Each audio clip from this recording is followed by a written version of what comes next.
everybody. It's the Rob from Kiss 106 and 103gbfrocks.com.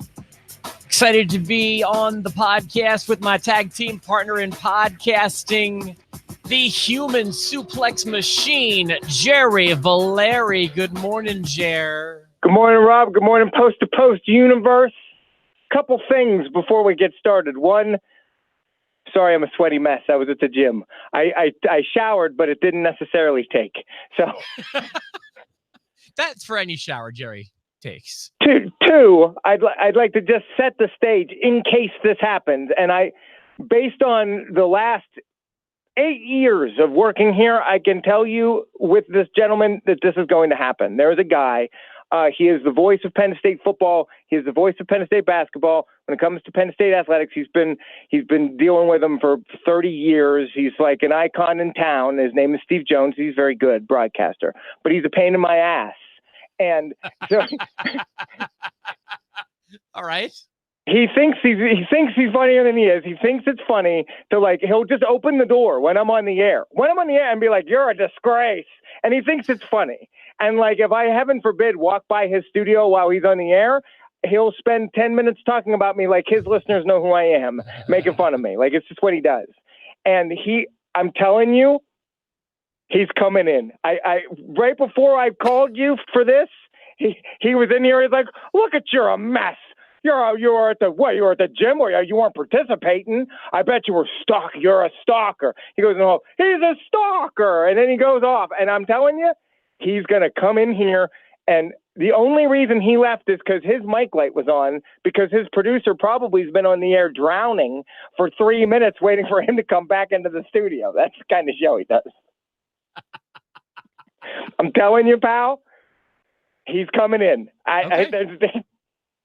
And when you see me go and then I'm just, you know what? I'm just going to have a conversation with him. I don't care if you embrace it. Now we all have been forewarned. What's his name? Sure. Steve Jones. That's when Steve Jones comes in. That's why the show has taken a severe right turn. Rob will get quiet and I'll act like I'm not podcasting, and then we'll just see what happens. Watch you just unstrings expletive after expletive. Yeah, or he starts breaking down and talking about how his wife left him or something. Well, hey, so I have a bit of a confession to make too, and I told people this is going to happen, or at least I told you. I don't remember if I told the audience or not. This week is tough for me. I have my folks in town. I've got a pregnant wife. It's your Jake the Snake Roberts week, pal. It's your birthday week. Yeah, it's my birthday is this weekend. Thank you for remembering. And please, dude, I can't listen. Yesterday, I had work from 5 until 1. I had parenting class from 5 until 8. And then I come home at 8, which, by the way, Raw's already been on since 7. And sure. I can't be like, "Hey, guys who traveled all this way to see me want to watch 3 hours of wrestling." I told you, skip it. Just go ahead and skip it. Raw. It's not like Raw has earned you bailing on your family. It's not like it deserves it. Listen, if it were 2000, we'd all be sitting on the couch together. But sure. So I assume that you're not going to catch tonight either. That's probably a safe bet. Yes. However, Are you going to watch on Friday? I'll watch before the podcast on Monday. That sucks for you because I know you enjoy things on a Friday. Look, it's always better on a Friday, pal. Well, listen, that's the sacrifice I have to make. But I'll still be good for predictions, and I'll still be good for a recap. And okay. I'm sorry, but I do say every time that it's happened 2 or 3 times in the history of the show that you've just had to bring me up to speed on what happened on Raw. It's a lot of fun to watch and oftentimes better than Raw. So everyone sit back. That's a lot of pressure, but I did watch. So we're ready. And we could, if you're a Mormon or if you're straight edge and you want to play a drinking game, we'll play every time the WWE says Saudi Arabia, you drink, and you'll never drink because they never say Saudi Arabia. They just say Jeddah, like we don't know where the hell that is. A lot of people probably don't, pal. We're talking about wrestling fans. Jeddah. And they're like, wow, how are they going to do it in a Volkswagen Jeddah? What kind of hardcore match is this? Come on. All right. So tell me what happened. Okay, so of course Raw starts for the second straight week with SmackDown's Roman Reigns and SmackDown's Shane McMahon. Because why wouldn't Raw start with those two guys? Is it safe to say that the brand extension, did the wild cards kill it? It seems done. It did. The only thing that makes it still a brand extension is when Roman Reigns comes out on Raw, when Michael Cole's going, "It's a big dog," underneath Roman Reigns is a SmackDown logo. Like they're not even trying. I mean, it seems like the guys have their home base, but you can go to whatever show you want. I'll say this, because there are parts of the show that I'm going to focus on more. This is one that if you're going to start the show with Shane McMahon cutting another promo and Roman Reigns cutting a promo, this was a good one because it set up a pretty good match and it was quick. And it was quick and it was to the point. And to Roman Reigns' credit and to the WWE's credit, and unfortunately to leukemia's credit, Roman Reigns is now over as a face because they're chanting, "We want Roman," and they're cheering for him. And Shane McMahon is playing the perfect villain here because nobody's cheering him at all. Okay. It's all a bunch of people I don't want to see. And and it's Shane McMahon talking about how he's going to tap out Roman in Jeddah at the Super Showdown, and Roman's never been tapped out ever. And Roman says, "You know, I'll take you. You put that leg lock on me, and I'm going to stand your spoiled ass down and boom you through the mat, bitch." And I was like, "Oh, he said ass, he said bitch," and they're cheering. Did he say bitch? He said, "Sure, he did," because we're in Austin, Texas. That's great. It's because that's his crutch. That's how he gets over. And so then Drew McIntyre comes out, and Drew McIntyre says he doesn't even need his partners because it's setting up a 6-man tag. They promoted that Roman and the Usos were going to take on the Revival and Drew McIntyre with Shane in their corner at some point. Although we did see that great post that showed, I believe it was Baron Corbin instead of Drew McIntyre. Yeah, sure it did, because they're stupid. If you follow us on the Facebook page, you saw that. Drew McIntyre is about to go into the ring, and Roman's looking, and then boom, from behind, the Revival gets him. It's been a swerve, and the three of them are beating up on Roman, and then the Usos come out, and the next thing we know, we have a match. The match is starting now, and it was a decent match. The first 30 minutes of Raw, and it was all dedicated to these guys, but at least most of it was match, and it was a pretty good match. And Shane ends up screwing them over, and they leave Roman laying. They win the match, and Roman's laying like crazy. They beat the living hell out of him, and they're all doing finishers on him. And it ended with Shane spearing Roman through the mat. Boom. Through the mat? You mean like the barricade? No, thing? just boom. Just speared him. They held him up, and he speared him. That sounds like a pass from me, but okay. Then we have Miz TV with Seth Rollins, because the thing they're promoting all night is Brock Lesnar is going to cash in. He's going to cash in tonight. By the way, I'm going to hit myself with the stapler at the end of the broadcast. At the end of this podcast, I'm going to hit myself with the stapler. Just so you know. Jer, you're so good at this. He's going to cash in tonight. He's going to cash it. Seth Rollins comes out from Miz TV. Miz is way over. Seth Rollins, they're cutting a pretty good promo, and then the cam shows. Here comes Brock Lesnar and Paul Heyman. They pull into the arena, and the camera's on him, and they're walking to the arena, and he's at a crossroads. The Beast, the Brock Party's at a crossroads. Is he going to go through Gorilla, or is he going to go over to this thing? And he decides to just take his time, and so that's the end of that segment. And Rollins is like, "This is crap. I know you're going to cash in eventually tonight, but blah, blah, blah." And so the segment ends. So Brock is teased that he's about to cash in, but he doesn't. Not yet. He's going to do it later, though. He's going to cash in later. All right. The Lucha House Party comes out. Lars Sullivan beats him up. I feel like I've seen this 3 times now. Yeah, I believe going back to the last pay-per-view, you did. Becky Lynch comes out. Becky Lynch is talking, and she's cutting a promo on everybody, and it's a Becky Lynch promo. You know, she's doing a Becky Lynch promo, and out comes my girl, Lacey Evans. Tenderize your steaks, because here comes Lacey Evans, looking good, good. And my wife, it's got to be one of those things where it's just like she hates Lacey Evans, but she will refuse to say she's like even a little attractive. My wife does not get it either. She's like, what do you, I don't get it. And I was just like, she's super hot, but not as hot as you, but she's hot. Oh yeah. She's not even close to my wife. Spoiler alert. She's so close to my wife. I wish they were close. So much better. Kelly's going to wonder why, like, one of these days when we're doing it, I just put a Kentucky Derby hat on her.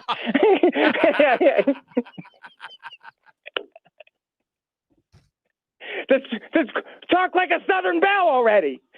Gosh, like I said, for the Jerry Valeri fans out there, this is going to be your episode. This week is going to be your week. Charlotte Flair comes out, and so you've got two heels in the ring with Becky Lynch, but they're too focused on each other, and so Charlotte and Lacey Evans are going at each other here, and they're, you know what, Charlotte out promos pretty much almost all the women. She's very good. Lacey held her own. She did. And then, pow, punched Charlotte right in the face. And now we have a match. Like out of nowhere, these two are now wrestling, and they have a match. And Charlotte ended up winning the match by disqualification, setting up, these three are going to be involved with each other in one way or another for a while. By the way, did I mention Charlotte Flair was there? She's on SmackDown. Right. Like, Rey Mysterio comes out next. I'm using the run sheet so I don't get totally lost. He comes out, and he's about to relinquish the United States Championship. And before he gets to, who's coming out. I was excited about this. Yeah, Samoa Joe comes out. And Samoa Joe's like, you're not doing it because you didn't beat me. You're lying, Ray. You're lying to everybody saying you're champion. My shoulders weren't down, which, by the way, they weren't. Sure. And plus, then Ray, he's also got a claim because he was the most recent champion. Ray doesn't shut up, or I'm sorry, Ray doesn't back down at all, and tells Samoa Joe to shut up. He was about to do the right thing, and if Joe would just be quiet for a minute, and he says, and I'm relinquishing my United States Championship to Samoa Joe. Oh, okay. And he puts it down in the middle of the ring. And he's showing respect. And by the way, Samoa Joe looks like Andre the Giant compared to Rey Mysterio. I didn't notice it till last night. And Samoa Joe grabs the thing. Rey Mysterio starts to get out of the ring. You're not getting out of here, separated shoulder. Not without a Coca-Cola clutch. So gets him on the mat. I'm not just leaving with the belt, pal. I'm leaving with my heat. So he puts Ray out, and that's it. Hey, that's the right way to book that. That's the right classic. Now you want that rematch. Now see, that sounds good. I'm okay. That's good old school wrestling storytelling. Absolutely. Now this is also, I feel, old school wrestling that we're about to get, but not in a good way. Like, this is the kind of stuff that they would put in like a fire hall in the 70s. We've got ourselves an arm wrestling match coming up. Oh yeah, arm wrestling matches have always missed with me too. Oh boy, who's arm wrestling? Braun Strowman and Bobby Lashley. Yeah, this doesn't seem like it's gonna get good. By the way, I had a weird sex dream that involved Bobby Lashley this week, so this whole segment made me uncomfortable. Was he doing you in the sex dream? No, he just came to the house and he wanted to have sex with my wife. And I was just like, man, get out of here. And it was just weird. He kept like coming around. Would you trade your wife for all three of his sisters? Just the one with 6 fingers, pal. Could you imagine how I've already imagined.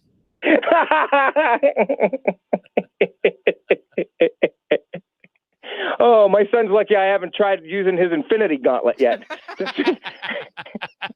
Yes, I can tell you, Evan is very lucky you haven't masturbated into his toy yet. Turn on all the stones and just get going. I've seen that thing on your social media, and I have thought, how long will it be until Jerry violates that poor toy? There's the Soul Stone and the Power Stone and the Time Stone and the Lube Stone. There's so many stones. Anyways, Strowman beat Lashley, but then Lashley's beating up Strowman, and they end up fighting. Spoiler alert: it doesn't end clean. Okay, stop it. It doesn't end clean. Then there's a bunch of nonsense with the horrible, it's just Alexa Bliss and Peyton Royce and Nikki Cross, and it's just, I don't know what they're doing with Alexa Bliss anymore. And Nikki Cross is still acting like a member of the Sanity, even though they're all like, half of them aren't even on the roster. I don't know what's going on with them. Well, Nikki Cross is by far the most over, though. So when we finally get to, it's getting close to like 9:30, almost 10 o'clock. Seth Rollins has had it. I'm done playing your paranoia games, Brock.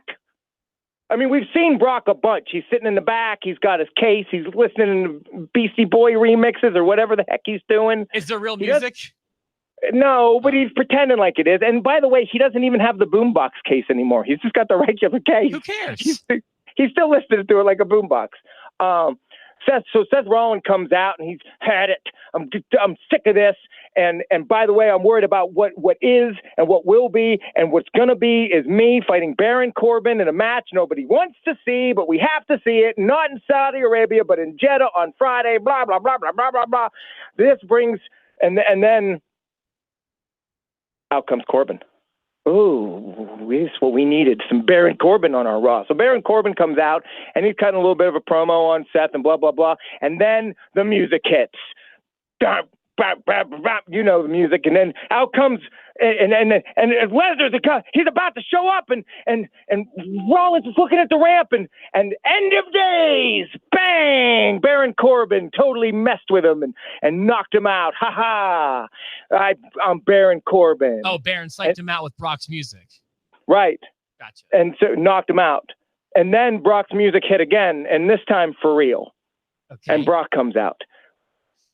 The problem I have with all of this is, why in God's name is Baron Corbin, who has a title shot with Seth? What happened? Was that Steve Jones? Can you hear me? Yeah, you're good.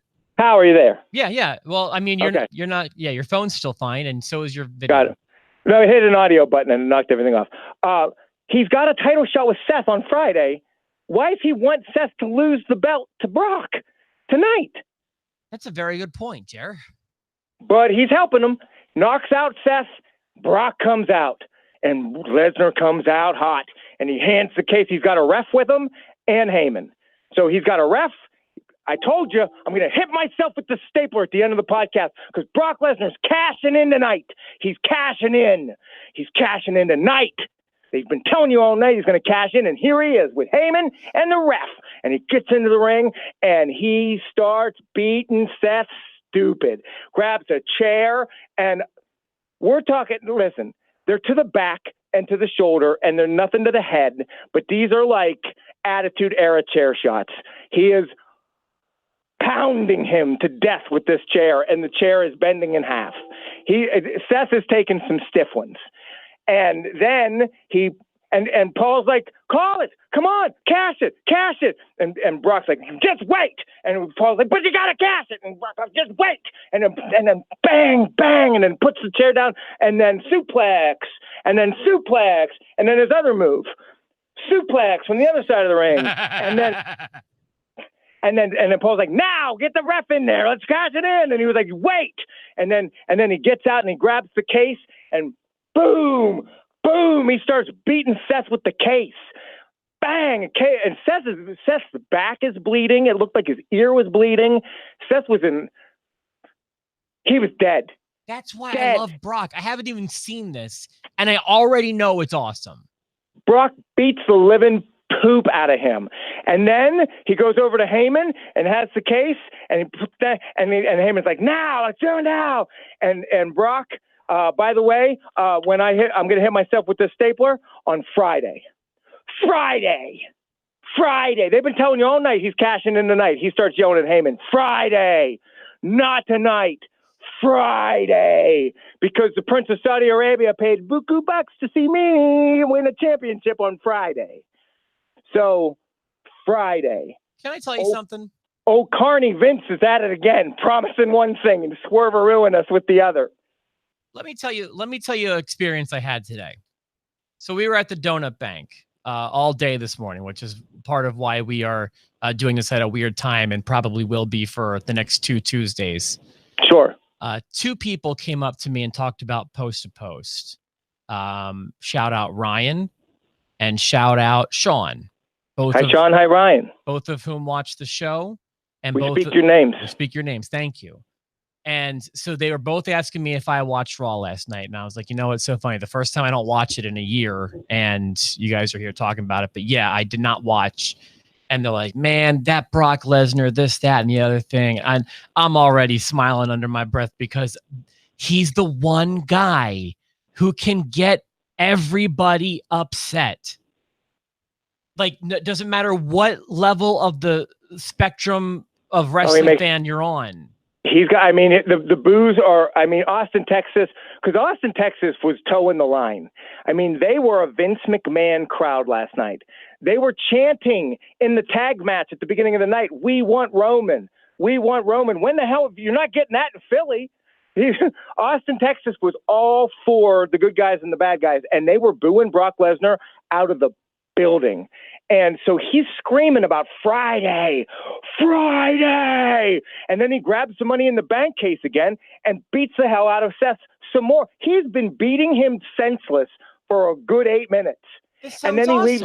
Then he gets out of the ring, gets back in the ring, suplexes him a couple more times, pounds him with the chair again, takes the belt, throws it on Seth, like lays it across his bloody face, and walks out. And Heyman's exasperated. Like, why don't you cash in now?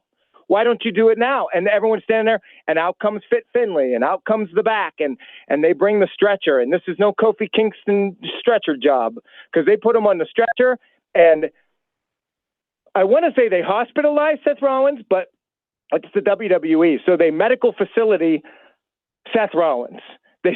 They send him to a medical facility. And what I found was interesting is they decided to give a real nod to his relationship with Becky Lynch, because in the back, Becky Lynch is by his side, Seth Rollins' side, holding his hand, helping him on with the EMTs, and gets in the ambulance, and he drives away. And I mean, it's not like Braun Strowman's driving the ambulance and they're going to crash into a river. It just made it look like Brock killed him. We're taking him away now. We got to get him out of here. He's dead. I mean, so 3 real quick thoughts about this. It was a very good segment. It was a very good segment. 1, it sounds awesome. 2, who else could have been the heel in the situation? And 3, piss on all of you who talk about Brock not showing up all the time. He's been there every week on TV since Money in the Bank. I find it interesting and kind of insulting in a way. For me, I feel like he's showing up more for the Saudi Arabia business than he is for WrestleMania or SummerSlam. Guys, and all of that. He shows up when Vince tells him to. That's when he shows up. Yeah. You're not mad at Brock. You're mad at Vince. And that's okay. You're supposed to be. I mean, he's showing up like crazy, and he's working. Every Raw since and including Money in the Bank. He's right outside. He's right outside the door, by the way. What a note to go out on. I know, he's right outside the door. I'm so sorry. Yeah, absolutely. So I'm so distracted right now. I know you are, because you just said yeah, absolutely to a statement that made no sense to say that to. I make crazy. Just stand outside the door making hand gestures. Yeah, this is why it was smart to warn us about this, because now we're all on this journey with you. I told you this was going to happen. Yeah, absolutely. No. Okay, I'm back. I'm dialed in. I get what you're saying. Brock still makes me crazy, and he makes me nuts, and I don't know how they're going to play this. But so what's everybody's problem now? He's been on all the walls. But he's been at Money. He had the briefcase. He bought it to Raw every single week. I guess what my point was going to be before I got so wildly distracted is that, like, it's not even with my frustration with Brock. It's my frustration with the WWE. It's like they take the Saudi Arabia stuff more seriously than anything else, and it's icky. I told you why. I know why. I know. I'm not literally why. It's literally more profitable than WrestleMania. I understand that. It is just gross to me. It's just the whole thing is gross. You're right. And I agree. And so it just leaves a bad taste in my mouth, especially when, like, not only is it more profitable than WrestleMania, but did you see that the tagline? They're calling it a WrestleMania equivalent show. Yeah. Like that's literally what they're calling it. That's why I hate when you guys call it a house show equivalent show. It's the WrestleMania house show. It's what it is. Oh, I mean, I mean, a lot of times their booking style, philosophy might be that of a house show, but these are so not house shows. So our predictions episode, I feel like it needs to involve Brock here, because they're not just, it's not like speculating that he's going to cash in. He said he's cashing in Friday, and Seth Rollins is a good performer. He's going to sell this injury against Baron Corbin, and then Brock's coming out, and I swear to God, Brock Lesnar is going to leave Jeddah as the Universal Champion. That's going to make me want to vomit blood. That sounds like a really good house show. That's a heck of a house show. That's a heck of a house show. That's all I'm saying. And then also on the house show, because I saw this in Scranton. They were on a Wednesday night. They were running it. Randy Orton and Triple H. They're having a match. That's the next thing, because they leave with Seth, and it's like on this real somber note. Oh, by the way, right after that, they go into Firefly Funhouse, which you've got to see this one. Should I just watch it and react tomorrow? Yes. Or wait, I don't know if I might not be able to watch it tonight. Dude, it's 3 minutes. It's 3 minutes long. You could YouTube it, and you could just watch the Firefly Funhouse on YouTube. There's two new characters introduced. The one is Huskus the pig boy, who's a disgusting pig that eats chocolate. And by the way, remember, Bray Wyatt's old character used to be Husky Harris, and this is Huskus the pig boy. And they're talking about fitness and getting fit and working out in the gym, and let's do the gym dance. But there's also a new character introduced to the Firefly Funhouse, and it is Vince McMahon with devil horns. Sweet. Did you hear Bruce's podcast this week? I did not. Conrad was just saying it's been kind of a cop out here lately. This one was only like an hour long. But Conrad was saying we're getting a ton of questions this week about the Firefly Funhouse, and I know you can't talk about it. And Bruce is like, but Conrad was like, "What's it like seeing the audience react to this stuff?" And Bruce is like, "Man, I love it. And if you're digging the Firefly Funhouse, all I can say is stay tuned." Yeah, every week I'm like, okay, so this time he's got to show up live, and then every time he doesn't, and I'm still okay with it, because these Firefly Funhouses are really good and well put together, and I could just do this forever, because I'm afraid once he gets into the ring, they're going to screw something up. That's the thing. Please don't screw this up. Please don't screw this up. Because it's consistently my favorite part of Raw. It really is. So they go from that to Randy Orton and Triple H. They're in the ring. They cut promos on each other. I think they're ad-libbing at the end, and there was, for as much as these two have gone around the horn, there's not a lot of heat there, but it was Triple H. It was Triple H and Randy Orton. It was what you'd expect. Were they live in the building? Yeah. Okay. No, Triple H was in his face and said, "Don't let the suit fool you, pal." And then Randy Orton's like, said Triple H is about to leave the ring, and he goes, "Hey, do me a favor, Hunter. When you show up at Jeddah, see if you can get your balls out of Stephanie's purse." Ooh. And that's when Triple H he gets back in the ring, and he was like, "You know what? I'm going to try. I'll try, but it's hard because they're so big. They're so big, and they're hard to carry around. And I don't know. Maybe I'll be able to get them from her purse, and maybe I'll be able to fit them inside a carry-on that can go on the bag and take us to Jeddah. Maybe. But you wouldn't know about that situation because you've never had balls. Ooh, now we're making fun of people's balls." Sounds like Triple H has that Axl Rose thing going on. Yeah. Supposedly Axl Rose has humongous balls and a normal size wiener. That's me. That's also me. They're like my elephantitis balls. I feel like, and now this is where we drift away. Is there more from the show? There is. Okay, so you've got Ricochet and Cesaro had another match, and it was good. I love dude. These guys, their chemistry is off the charts to me. Off the charts. It's so good, and Ricochet won this one. I'm just afraid that they're going to do, because Cesaro was putting on good matches with Sheamus, and they made them a tag team. And I'm like, just don't make them a tag team. Can you move them both away from this eventually? Yeah. The show ends with The Undertaker. Oh, yeah, I forgot about that. because Saudi Arabia, and I mean, it's the Undertaker, and it's blue and it's purple, and he comes out, and I'm in Texas, so I got to drive to the show. This is nice. And then he gets in the ring, and he's like, face to face with death, Goldberg, you're next. I roll. End of show. See, that's annoying to me, and I'll tell you why. Because on screen, there's no reason for Triple H and Randy Orton to be feuding. And also on screen, there's no reason for Undertaker and Goldberg to be feuding. It's just gross. They're putting on these matches. Yeah.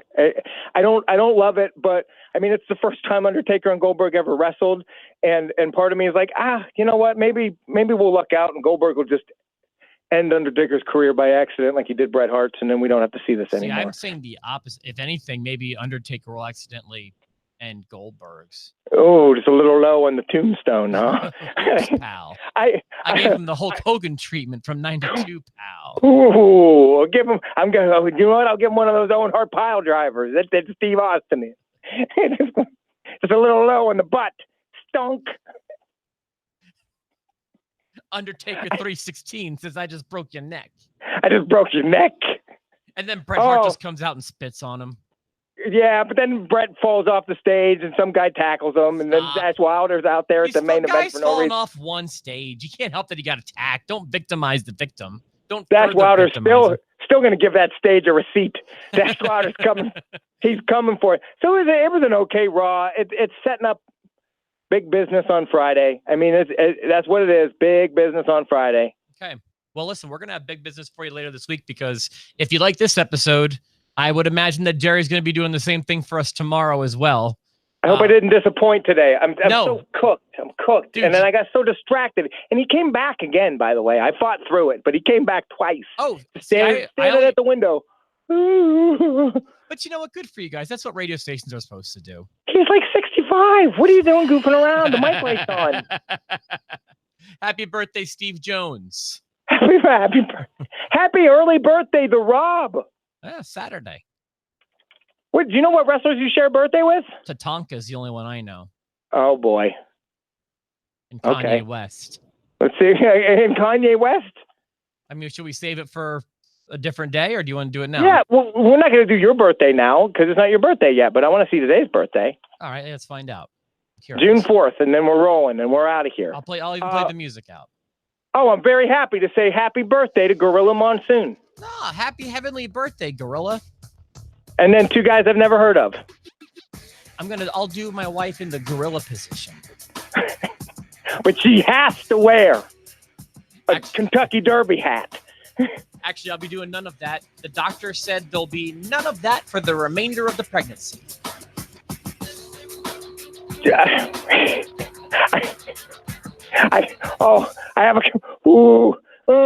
not going to say it. See ya. I'm not going to say it, but see ya. Last chance. Oh. Last chance. I'm not going to say it. All right. I'm not going to say it. I can't say it. I'm gonna hit out in 3, 2, 1. Her butt doesn't have a cervix. Both.